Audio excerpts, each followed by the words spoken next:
Live from downtown Detroit, Local 4 News at 6 starts now. A local woman is one of many Facebook users to have their accounts hacked, but it's what the scammers did once they took over that's putting her in potential danger. Thanks for being with us here at 6. I'm Damon Fernandez in for Devin Skillian tonight. And I'm Kimberly Gill. What scammers are doing now on Facebook is putting people's personal security at risk, and police are taking notice. Our consumer investigator, help me, Hank Winchester, live with what happened to one local woman. And Hank, it's an important warning for all of us. It certainly is. It's about being careful on social media because these hackers, they are focused on you. They're trying to get your attention. Unfortunately, it's working.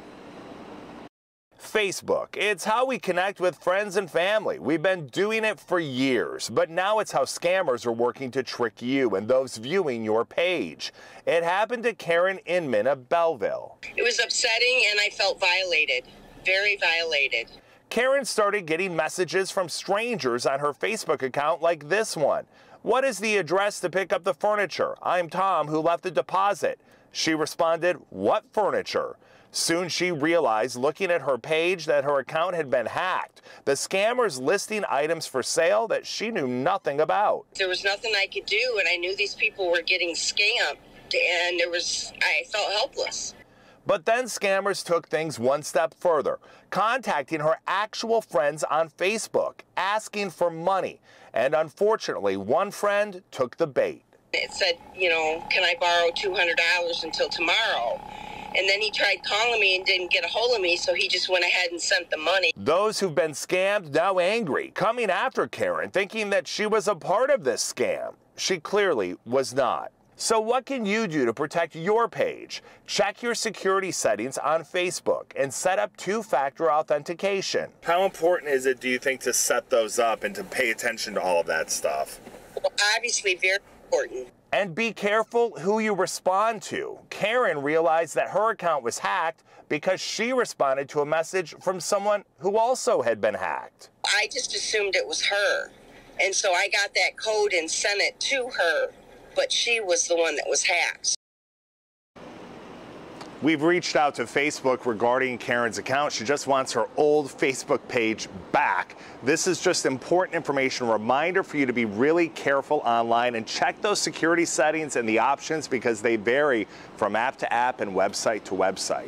We're live here tonight downtown. Hank Winchester, help me, Hank, Local 4. Yeah, incredible. So, Hank, if someone has been hacked like this, what do you recommend they do? Yeah, I mean, one thing, especially when you're talking about a loss of money, you need to contact local police and the Attorney General's office. They are tracking these crimes. They're working to find those hackers responsible. But, Kimberly, as you know, it is very difficult to find those criminals because they just move on to the next victim. Yep. Back to you. Exactly. Okay, Hank, thank you. We're talking about an emotional topic this evening that touches the lives of thousands of Americans every year. Perhaps you personally have been impacted, which is why we want to have an important conversation about prevention. New data from the CDC shows gun suicide rates are the highest they've been since the mid-1990s. More than 48,000 Americans are taking their own lives every year. In fact, there's roughly one suicide in the United States every 11 minutes. And in Washtenaw County, the majority of firearm deaths in that county were suicides, 20% to be exact. Well, tonight our Pam Osborne is joining us live with a closer look at this disturbing trend and some ways to stop it. Pam? Well, for mental health professionals, this data is really just confirmation of what they suspected to be true, and that is deaths by firearms are increasing. Now, this new data that was just released from the Washtenaw County Health Department could serve as a resource, valuable information to help those on the front line figure out where to direct their resources. Just an alarm, like we are ringing the alarm in our communities. For Keisha Jackson, the newest numbers released by the Washtenaw County Health Department signal one thing. Our young people are not okay, and they need us to be there for them. Jackson is a therapist. She runs Caleb's Kids, an organization she started back in 2016 after her brother, Caleb, died by suicide. He was 22 years old at the time, just 4 days before his 23rd birthday, and I didn't know he was in distress. She spent every moment since working to understand and working to get in front of kids and families before it's too late. As we provide hands-on, engaging, interactive workshops that teaches young people how to recognize when they're in distress, but then teaches them those help-seeking behaviors. Some of those classes she teaches in Ypsilanti, which is dealing with more firearm homicides than any other community in the county. These are huge, complex issues that require community intervention. County health officials say the data, which compared 2 5-year time periods, shows homicide deaths and suicides by guns are up 74%. It's startling, and it's why Jackson has dedicated herself to this fight. One of the biggest preventative factors that we see to suicide is through mental health education. So being able to provide an approachable approach, a relatable approach, a digestible approach to mental health and mental wellness really helps those in our communities. So what happens next? How do they take this information and turn it into action? It's really just too soon to tell that just yet. But Jackson is hoping that there will be more financial resources available for people looking to get into the mental health field. So that way, those tools that she talked about, that information, these prevention techniques can be more accessible, easily accessible to everyone who needs them. Reporting live tonight, I'm Pamela Osborne, Local 4. All right, Pam, thanks for that update. Now, if you or anyone you know is in crisis, you can call or text the National Suicide and Crisis Lifeline at 988. Of course, that's a simple 3-digit number, that number 988. 2 men convicted in a plot to kidnap Governor Gretchen Whitmer are making new claims in an attempt to have their convictions overturned. Adam Fox is serving 16 years and Barry Croft 19 years for conspiring to kidnap Governor Whitmer from her vacation cottage in Elk Rapids. In new court filings, Fox and Croft argue they should get a new trial because the judge failed to address concerns about a potentially biased juror whom they claim became foreman. The pair also claimed the judge imposed unfair time limits on their attorneys during cross-examination. The next step will be for a federal appeals court to decide whether to hear the case. All right, so today, one young woman's wish to change the lives of children like her came true. Tiffany Hunt was just 17 years old when she was diagnosed with kidney failure, and just as Make-A-Wish Foundation was going to grant her wish to go on a cruise to Aruba, the pandemic hit. Megan Woods joins us live. Megan, that change of plans is what inspired something today. Damon, that's right. So Tiffany's wish went from a cruise to Aruba to donating Nintendo Switches to people here at Children's Hospital. She remembers being here for 12 hours a week when she was 17. She's now 22 with a new kidney, and she made friends here. Some friends are no longer here, and that's what inspired her to come back and pay it forward.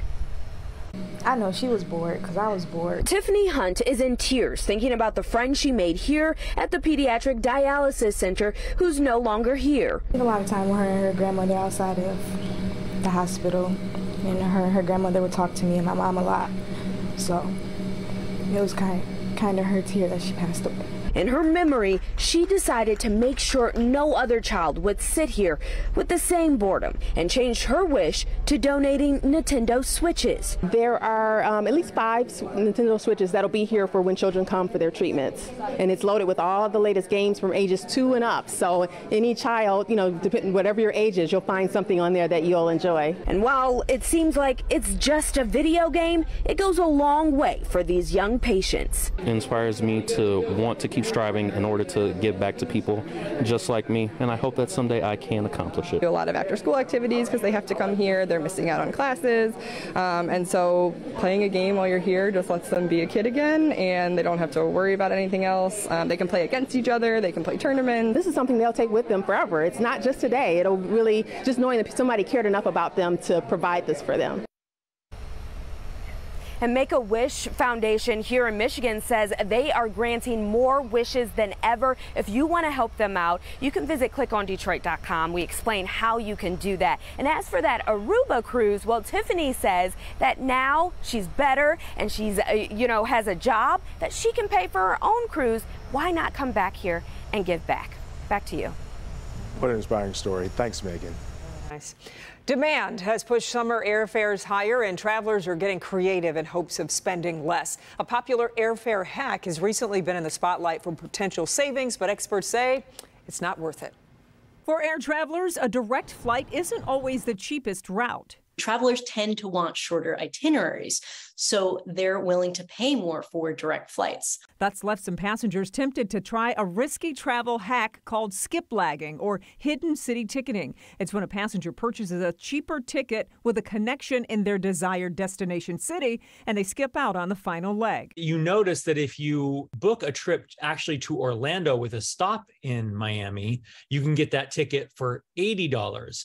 So you're potentially saving money. And what you would do is you would just get off the plane in Miami when it stopped there and give up the rest of the ticket onto Orlando. It's not illegal, but Katie Nastro, travel expert for Going, says it can be a violation of your contract of carriage with the airline, the fine print on a ticket that outlines your passenger rights and responsibilities. If they were aware that you weren't traveling onwards, that's a seat that could potentially have gotten sold to another customer. Clint Henderson, managing editor of The Points Guy, says airlines have ways to punish passengers who are caught. They can close your frequent flyer account.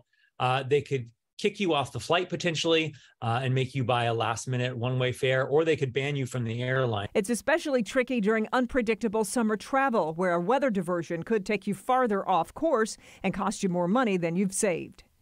And skip lagging also won't work. Experts say if you want to check a bag, that bag will end up checked to the final destination on the full itinerary you purchased, even if you have no intention of going there.